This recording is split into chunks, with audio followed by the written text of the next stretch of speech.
Welcome everyone to the Preparing for the New York Science Test webinar. It is November, it's 2024, and I'm really excited to introduce myself to y'all, so who I am. So my name is Brendan Finch, my pronouns are he, him. I taught middle and high school science for 7 years in Los Angeles. I taught for LAUSD, and I taught physics and biology and earth science. And I also taught for some charter networks outside of LAUSD, still within LAUSD, but not LAUSD. I left the classroom 10 years ago to start rocketlit.com. It's our leveled science reading for middle school. And then over the last 5, almost 6 years now, we've been building InnerOrbit. And so InnerOrbit was built from the NGSS, and all we do are focus on assessments for the NGSS. And folks that are using things like New Visions and OpenSciEd and the storylines will use us as a layer on top of their assessments. More about that later. I wrote a lot of the assessments on the site to begin with. Most of those things have been taken away and they have been rewritten and gutted almost completely because, as you probably understand, when you go back to your first year, lessons, and you go back to that PowerPoint or that like worksheet that you built your first year in the classroom, they didn't look so good now that you know more. And so we have been revising all of our content, and most of the stuff that I wrote is not on the site anymore. I think there's a couple clusters. Actually, there's one we're going to talk about today that is still on the site. I'm very proud of that. It's a wonderful cluster. Anyways, I wrote a lot of the assessments on the site to start with, and now we have a team that does a much better job than I ever did. I'm doing some research right now on ways we can support admin students and teachers with NGSS assessments, primarily to prepare them for an assessment or to remediate or elaborate after an assessment. And so I have a little research project I'm doing around that. I also just want to say that blending black tea with like other tea, like some oolong or something else, and then like a little splash of milk has changed my life. I don't know. I feel like as it gets colder, I really lean into things that provide comfort. And right now, for me, that is tea. But we are gathered here right now to not talk about tea. We're here to talk about the New York Science tea, the science tests. What we're going to do during this session is we are going to explore the basics of sense making and some strategies for using phenomena and questions to scaffold success on the New York Elementary, Intermediate, and Regents science tests. This is a heck of a task. And so we're going to be here for about 60 minutes and maybe longer. It's probably going to be shorter, I'll be honest with you. We'll probably finish within 40, 45 minutes, but there's going to be lots of time for Q&A. So that's what I'm here for. We'll talk first about what InnerOrbit is, and then we'll talk about the sense-making paradigm shift. So if you were at Stannis, I went through some of these slides in my sessions there. If you didn't make it to Stannis, congratulations, you're here for it now. But we're going to talk about this paradigm shift. What does it mean to shift what we're doing around sense making? And then we'll talk about how we can scaffold sense making, some options for that I'm excited to show you. And then we'll talk about using phenomena threaded unit. So one of the core theses that InnerOrbit has, and it's kind of what you need to do on these science tests, is that students have to take what they're learning in instructional units and they need to apply them to a new thing that they have never seen before. And we're going to talk about ways that you can do that really, really specifically within InnerOrbit or with other phenomena that you find. And then we're going to look at some data and we're going to ask, like, what does this data tell us? And maybe the data is helpful. Maybe it's not helpful. That's for you to decide. All right, and then we'll close. And if you have any questions, I will be here for them. If you're watching this as a recording, you can write questions as comments in the video. We're very, very, very attentive and would love to hear your feedback. With that said, make it so. All right, so what is InnerOrbit? So really, really quickly, InnerOrbit is a website. And on the website, we have phenomena. Those are things that occur in the real world that allow your students to take what they're learning in instruction and apply to make sense of something novel. All the phenomena on our website are intended to give that transfer opportunity to students to take what they're learning and apply to something new. We have over 1,000 phenomena on the website. I honestly don't know what the exact number is because we're adding more every single week. That's exciting. And with those phenomena, because that making sense of a brand new thing is kind of complicated, we have all of these questions that are tied to very, very, very specific pieces of the standards because we want to show progress towards that sense-making goal. So when they get to the New York Science Test, either the elementary, the intermediate, or the Regents, we want to say, we've made progress towards this thing instead of just saying you made it or you didn't make it. So all this to say, we want to use this as an opportunity to figure out where students are falling off. And all of the questions that we write are really discreetly tagged so we can make really discrete claims. So this is a report on our site. It is called our Dimensions Report. And what we're looking at here is the SEP of analyzing or developing using models. And that's up here at the top. And there's two different things down here. There's a green box, and that green box has the 3-5 grade level band. That means what students should be doing at late elementary school. And there are a bunch of really, really discrete tasks, like they have to identify limitations of models. They have to develop or use a model to predict or describe phenomena. They have to develop a diagram or a simple physical prototype to convey a proposed object, tool, or process. So there's not a great way for us to measure progress on each of these things. What InnerOrbit does is we write very, very discrete questions to each of these very discrete skills that students should be building towards proficiency on. And we can say, out of all of the data that we collected in this school, that students are struggling the most with developing a model to describe unobservable mechanisms. And if that's something that we need to focus on, it would be an easy thing for us to say, all right, what atomic level, instantaneous, or geologic time, or astronomical scale things did we go over, and how can we review those things to make sure that students are able to model those things? Like, what tools can I give them to do that? So we want to identify those things and help out. We also do a lot of professional learning. And so if you're interested in professional learning or you want to explore InnerOrbit on your own, I'm going to drop some links into the chat for you to check out. You can either send us a message and schedule time to chat. That should say if, not F, you want to chat about a pilot. But if you're watching this recording, we'll include links to sign up and chat with us in the description. Onward, though. We're going to talk a little bit about the sense-making paradigm shift first.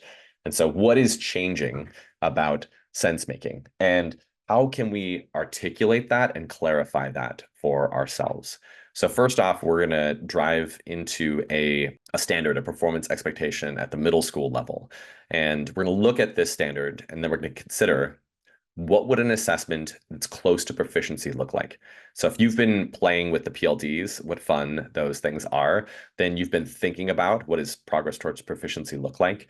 But my question here is, out of these different tasks that we're going to review, which of these approaches proficiency? And the standard that we're looking at is MS-LS 41.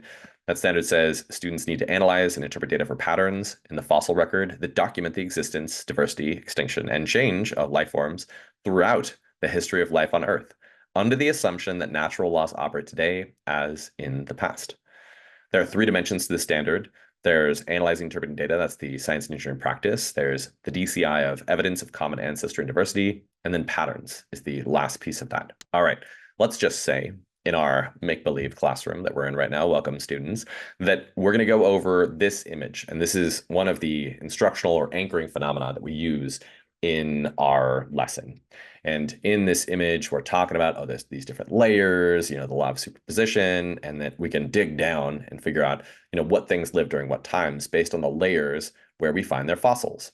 And so that's great. So let's say we use this image and we say, all right, kids, we talk about the different fossils, the different layers. And now I'm at the end of my unit, and I want to figure out an assessment. And let's say I go observe 4 different teachers who are building assessments, and their goal is to assess proficiency toward the standard. And so just to clarify again, the standard is over here on the right. I'm going to outline it in purple because I'm really proud of my little purple annotation thing. So it's analyze and interpret data for patterns in the fossil record that document the existence, diversity, extinction, and change of life forms throughout the history of life on Earth under the assumption that natural laws operate today as in the past. Okay, that's a doozy. All right. So let's look at these 4 different teachers. And we had our lesson on the diversity of the fossil record. And these 4 different teachers are going to try to assess proficiency. Teacher 1 uses the instructional image. So that's this little image down here at the bottom. And they say, cite 2 pieces of evidence that living things have changed over time. So they want you to write kind of like a CER statement or cite evidence. Teacher number 2 comes in and they say, no. What I'm going to do is, with that instructional image, with that image down there, I want you to write a CER statement to explain whether fossil 1 or fossil 2 was alive for longer. All right. Teacher 3 gives them a new image. They say, cite 2 pieces of evidence to show that patterns in the fossil record show that living things have changed. And teacher 4 says, given a new table of data. So they don't give them an image, they give them a table. And they say, draw a diagram to show the differences between when different fossils lived. All right. So in the chat right now, what I'd like you to do is I'd like you to review teacher 1. So look at teacher 1, 2, 3, and 4, and tell me, which teacher do you think is closest to proficiency or sense making, and why? So you can write teacher one, blah, blah, blah, teacher two, blah, blah, blah, teacher three, blah, blah. Just choose one. Tell me why they are closest to that standard. And the standard is over here on the right-hand side, MSLS41. And then wherever it says instructional image, we're referring to this image that we used in instruction down here. All right, take a minute, write down which teacher you think is closest to proficiency and why you think that's so. And take your time, and please don't be shy. This is something we're all figuring out and trying to calibrate on our own. So any input you have is going to be valuable and helpful. So which of these teachers, teacher 1, 2, 3, or 4, is closest to proficiency, closest to sense making, closest to that performance expectation over on the right-hand side? Thank you, Sophia. I really appreciate that you put why you think that's true. I love the awkward teacher wait time. I just want you to know I'm here for it. All right, I'll give you another 30 seconds to write your answer. What teacher do you think is closest to proficiency or sense making? Thank you, Sophia, for your bravery. Thank you, Patrick, too. And Leanne, thank you. Okay, so far, we have votes for teacher 3. Are there any of the teachers that you think are closest to proficiency? All right, if you're writing your response, send it in. Thank you. I really, really appreciate it. Okay, cool. So I see a couple things. Several folks have said new image, grappling with a new image. I see using the new image. I see addressing and showing patterns. Okay, and then teacher 2 doesn't directly address patterns, but requires students to find the pattern in order to answer, right? It's sort of implied. It's just not explicitly written into that question. I think that's really good, Patrick. I really like that, the idea that you're looking at the words and the implications of those words in terms of what students actually have to do. I think that's really, really important. All right, fantastic. So I'm gonna pull the plug on the wait time. Thank you all for grappling with that. I really appreciate that you took your time to think about your answer and then write it down. I think that's high quality work right there. All right, so drum roll, please. All right, teacher number 3 is the one that is closest to proficiency, and it's for the reasons that y'all said. So something to note is that all of those teachers engage students in rigorous tasks. So honestly, finding evidence, writing a CER statement, like using a table to like build a diagram, those are all hard things. But the problem with everyone but image number 3 is that they aren't sense making. They're hard, they're high DOK levels, but it's not making sense of a phenomenon. And the problem with that is, well, A, it's not what the standards are asking. And probably more importantly, it's not going to prepare students for the test because, we want them to do well on that test and we want to actually teach science, and that's not going to be there. So the key part of that teacher number 3 is that given a new image, so we give them a novel phenomena, something they have never seen before. And as you probably already have heard and know, on the new science test, they're going to have images that they have never seen before. And if they're not used to those images, if they're not comfortable trying to figure something out, honestly, that's going to be the hardest thing. One of the things that we like to talk about is that we want students, if there's one gift that we could give them going into those tests, we want them to be comfortable seeing something they've never seen before and not losing their minds. If we can stop them from losing their minds and keep them comfortable, even in their discomfort of trying to figure out and not knowing, then that is going to be a powerful thing. There's also really explicit use of the cross-cutting concept, the DCI and the SCP. So they need to analyze data. That's that new image. They need to cite pieces of evidence to show that patterns, that was our cross-cutting concept, show that living things have changed over time. And that is the DCI, that there's evidence through the fossil record that things have changed over time. So there's really explicit use. Now I want to play one more game with the same question because I think this is an interesting thing to ponder. Could this teacher have used a multiple choice question to gauge proficiency? Why or why not? And again, that standard is right here. So MSLS41. What we looked at before were really open for response questions, but would it be possible for them, and in the chat, you can write your answer to this, to use a multiple choice question to gauge their proficiency? And why or why not? Okay, I like that, Sandra. Multiple choice questions only show what students don't know. So is your answer no? Our Patrick says yes as a scaffold, but followed by an open-ended question. Thank you for clarifying. I really appreciate that, Sandra. So we have a no and a yes, but I'll say, Patrick, your answer is a bit of a, it's not the multiple choice question. I think what you're saying is it has to be an open-ended question, but it could be a scaffold. I like that. Okay, I'm not going to do the extended wait time that we did for that previous prompt. Yeah, so this is where, and so somebody said, I think that you're sending messages to just me instead of to the whole group. So just as a memo, but somebody said, this is where we struggle. my colleagues and I, we cannot have tests that are all NGSS style. I feel that the question can first have a written response and then lead to multiple choice. Right? And somebody says yes if the answer requires them to interpret new data or multiple sets. Really depends on the answer choices given. Leanne, do you want to say a little bit more about that? What do you mean by the answer choices given? Like what answer choices would elicit evidence of proficiency? A question that identifies 4 pieces of evidence, and students have to choose the 2 pieces that show the pattern. Kelly, I really like that too.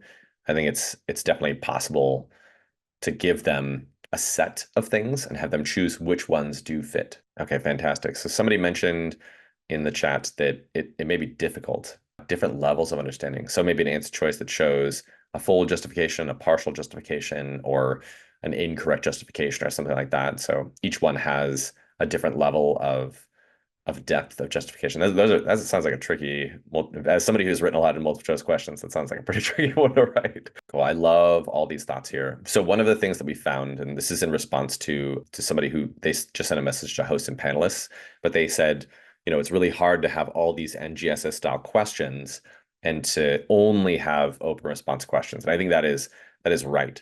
So I do believe that as was mentioned earlier by Patrick, that you could use this as a scaffold and approach that. I think we do see some multiple choice questions where they say because. And so it would say evidence A and B because, evidence C and D because. And each one of those becauses has a full justification that's fleshed out.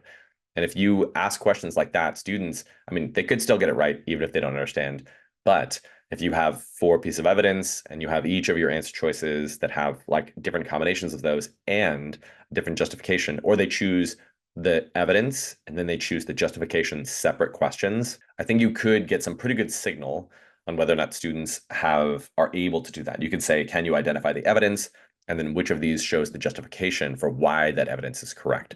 And that might be a good 2-part question. That could be both multiple choices that you allow to gauge proficiency. But the truth is with these questions, and the reality is on the state tests, that your students are going to have some free response questions. There are also going to be a bunch of multiple choice questions. So what I just went through saying, identify the evidence that shows that things have changed over time, and then identify the justification that shows that those pieces of evidence are correct. That might be a nice way to layer those things on. Obviously, having free response questions provides you with the ultimate, yeah, we got it thing.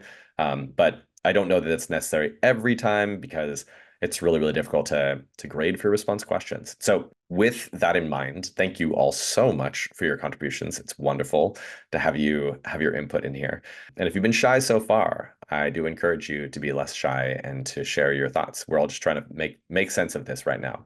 So speaking of making sense of things, one of the things I want to talk about next is how can we scaffold sense making? So that task that we looked at is rigorous. I mean, this thing, given a new image, cite 2 pieces of evidence to show that patterns of the fossil record show that living things have changed. That's a doozy. That's a hard thing to do.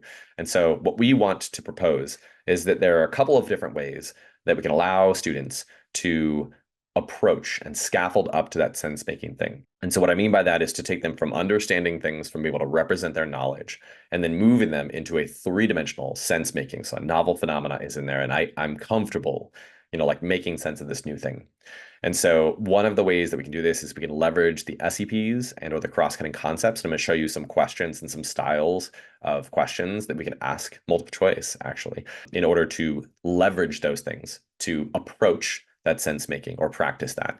And then secondarily, I want to show you some opportunities to use novel phenomena. And I'm going to show you how you can use additional phenomena layered on top of your curriculum as ways for students to make sense of new things. And so we're going to use that or a different performance expectation. We're going to use MSLS23. So this is a middle school life science performance expectation where students develop a model to describe the cycling of matter and flow of energy among living and non-living parts of an ecosystem. So students have to develop models. They have to look at, the cycling of matter and energy transfer in ecosystems. And energy and matter are the cross-cutting concepts. So the fact that the transfer of energy can be traced as energy flows throughout a natural system. All right. So this is an InnerOrbit thesis, which is that we can ask these different questions to scaffold up to that sense-making thing. Those first questions can be content-only questions, core content questions. And actually, we start before even the grade level content, where we go back to DCIs from prior grade levels. And so this middle school standard goes back to the fifth grade standard 5LS21. That fifth grade standard asks students to just understand that there are roles, there's matter that cycles in an ecosystem, and they need to identify that matter cycles and the energy cycles in ecosystems. And then we get up to a middle school level question, which these are still just DCI only, content knowledge only questions. We're not including SEPs or cross-cutting concepts. We can say, all right, now explain to me how, matter and energy cycle and transfer in ecosystems. Do you understand how that happens? And so in this way, we're able to sort of parse, do students have readiness, or, do they have the knowledge they need to then go further? And if they don't yet have that knowledge, that's important for us to know, because if they don't understand that, energy cycles and where that comes from, and they don't understand matter cycles, then they're not going to be able to answer more complex questions. But if they have those questions, then separately, what we can ask them are, now can you use those things and talk about those things through the lens of an SEP? So we have on InnerOrbit, we have these SEP practice problems, and these are intended to offer you opportunities to only ask about the SEP. And so we can just ask about developing using models. If you've never seen these on InnerOrbit, I'll show you where they are later on in our session. But these questions will ask, can you just develop a model to describe unobservable mechanisms? Can you do that one really, really discrete thing? And that's a way for you to gather some evidence that students do have an understanding of models, and they can leverage models to answer questions. And if they can do that, that's really, really helpful, because then we can build into more complex questions. Some of those questions are our content and practices questions. This is a two-dimensional question hitting the DCI and the SEP. And in this way, we leave out the cross-cutting concept. We just ask them to reference the model and answer questions about energy and matter transfer in ecosystems. Super simple questions. And then we can scaffold up from there, if they can answer these two-dimensional questions, to three-dimensional questions. And in my mind, at first, those can be multiple choice questions. What would happen to the ecosystem if the organisms in level D were eliminated? Choose the best answer. They have to think about this. They need to use their understanding of cycling of matter and energy, the transfer of energy, and they need to reference that model in order to answer the question. That is just the basic level. And so with these questions, we're able to scaffold up to free response questions. And so what we looked at for those initial prompts, those different teachers, so we'd ask those free response questions after this. But our goal here is to say that, we can ask questions about students' prior knowledge, about what they know, about their content and concepts, or their DCI and SEP, and then finally ask those three-dimensional questions to get up to the point where they can access those really, really complex prompts. And that's the struggle, is that if we can isolate those really, really individual and specific pieces, then we can get them up to the point where they're able to do that. But so far, we haven't seen other folks present any ways to do that. All right. So what we just went over was how we can scaffold up different dimensions in order to give students better access to sense making. And so we talked about leveraging the SEPs, we talked about leveraging the cross-cutting concepts later on. And now I want to talk a little bit about leveraging novel phenomena to get students from knowing things to be able to make sense of novel things. And so we looked at this through the lens of the New Visions curriculum. So I know that a lot of teachers in New York State are using New Visions because it is not integrated, meaning there's just life science standards and earth science standards, and that's it. There's no integration of earth science into life science, earth science into physical science for chemistry or for physics. It's just one of those things. So we're going to look at Unit 2 here, and that unit is about humans versus bacteria.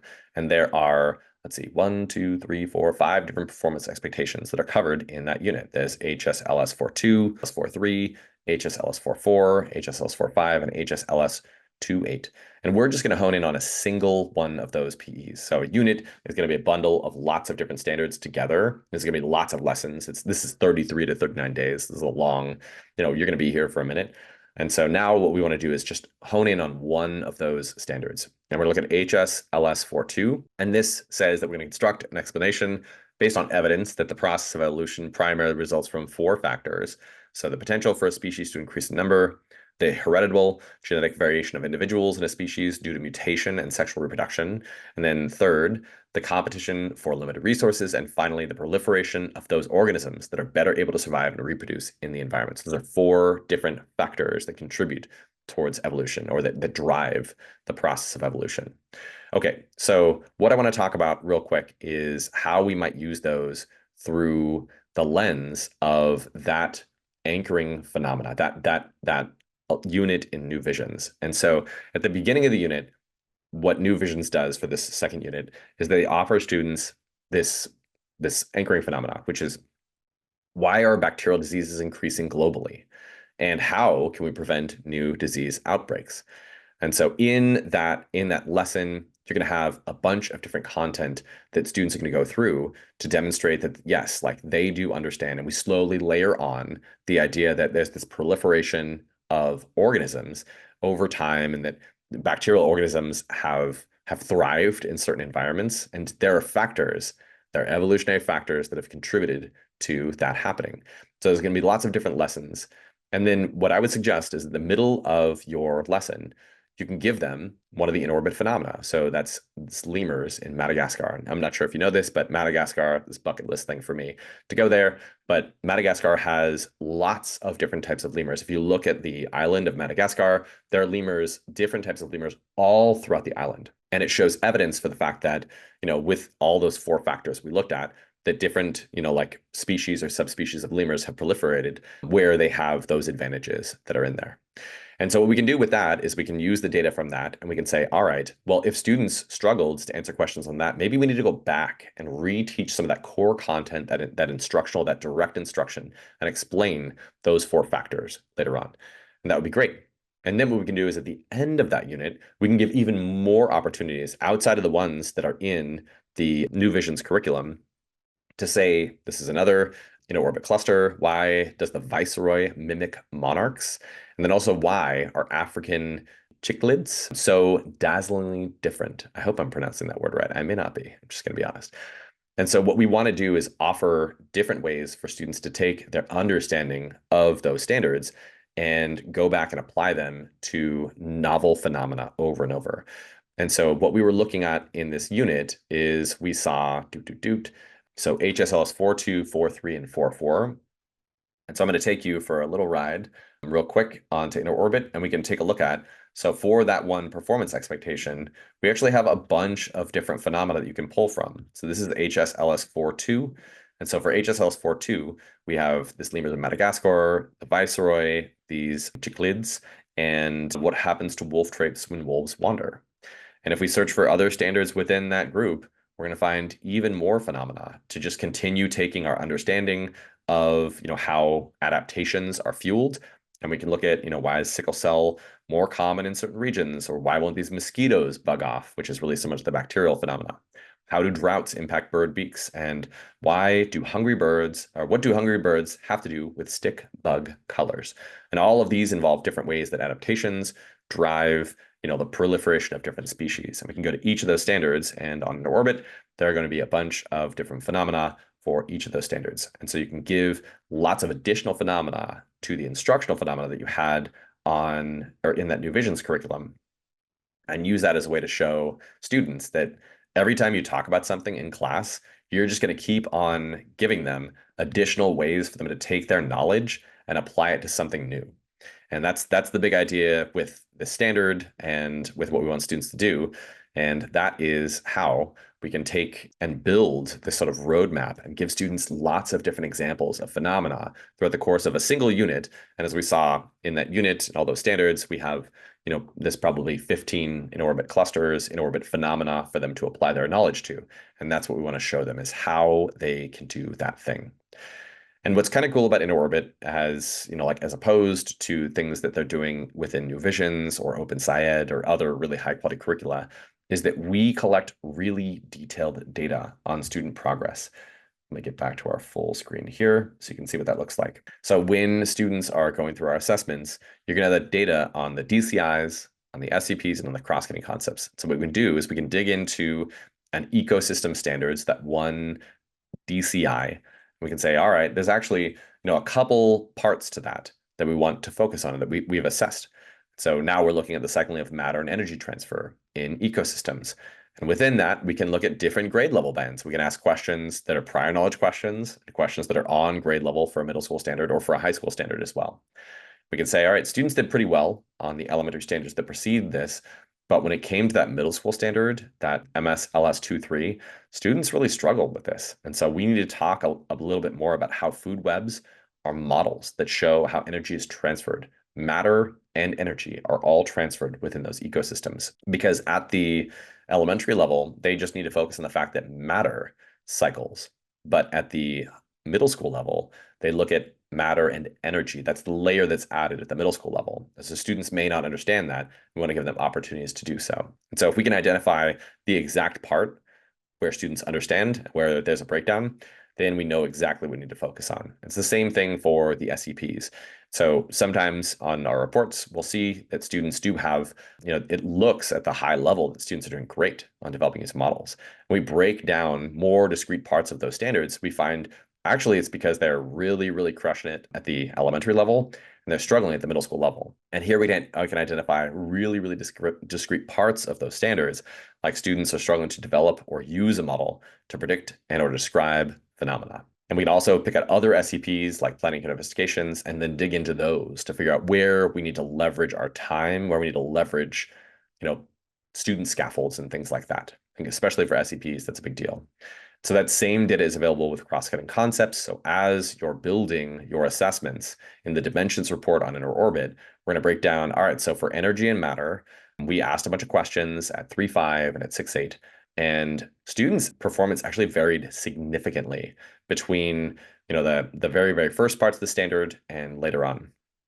And the thing that students struggle with the most is that the transfer of energy can be tracked as energy flows through a designed or natural system. And so we can use that and just say, where is the energy coming from and where is it going and how do you know that? And we can tell students that some energy is lost as heat, some energy came from the food they ate, this energy came from the sunlight, this energy came from the cells of that organism that had passed away and was like rotting on the forest floor. And in this, we can always ask students, I think cross-cutting concepts lend themselves really well to informal questioning. We can say, where did the energy come from? And where's it going to go after that? Or what are the different places it can go? And we can just ask that question over and over and over whenever we're talking about the cycling of matter and energy. All right. And that's it, y'all. Honestly, we got done in and out in 44 minutes. Thank you so much for being here. I really, really appreciate the participation. I really appreciate you asking questions. If you do have any other questions, I'm going to hang out for a little bit. I'm happy to answer questions. If you want to try InnerOrbit on your own, you can click on one of these links down here, or you can sign up for a free pilot and explore it on your own. But otherwise, thank you so much for being here, and we're grateful for you. I hope you have a beautiful rest of your day. Take care, everybody.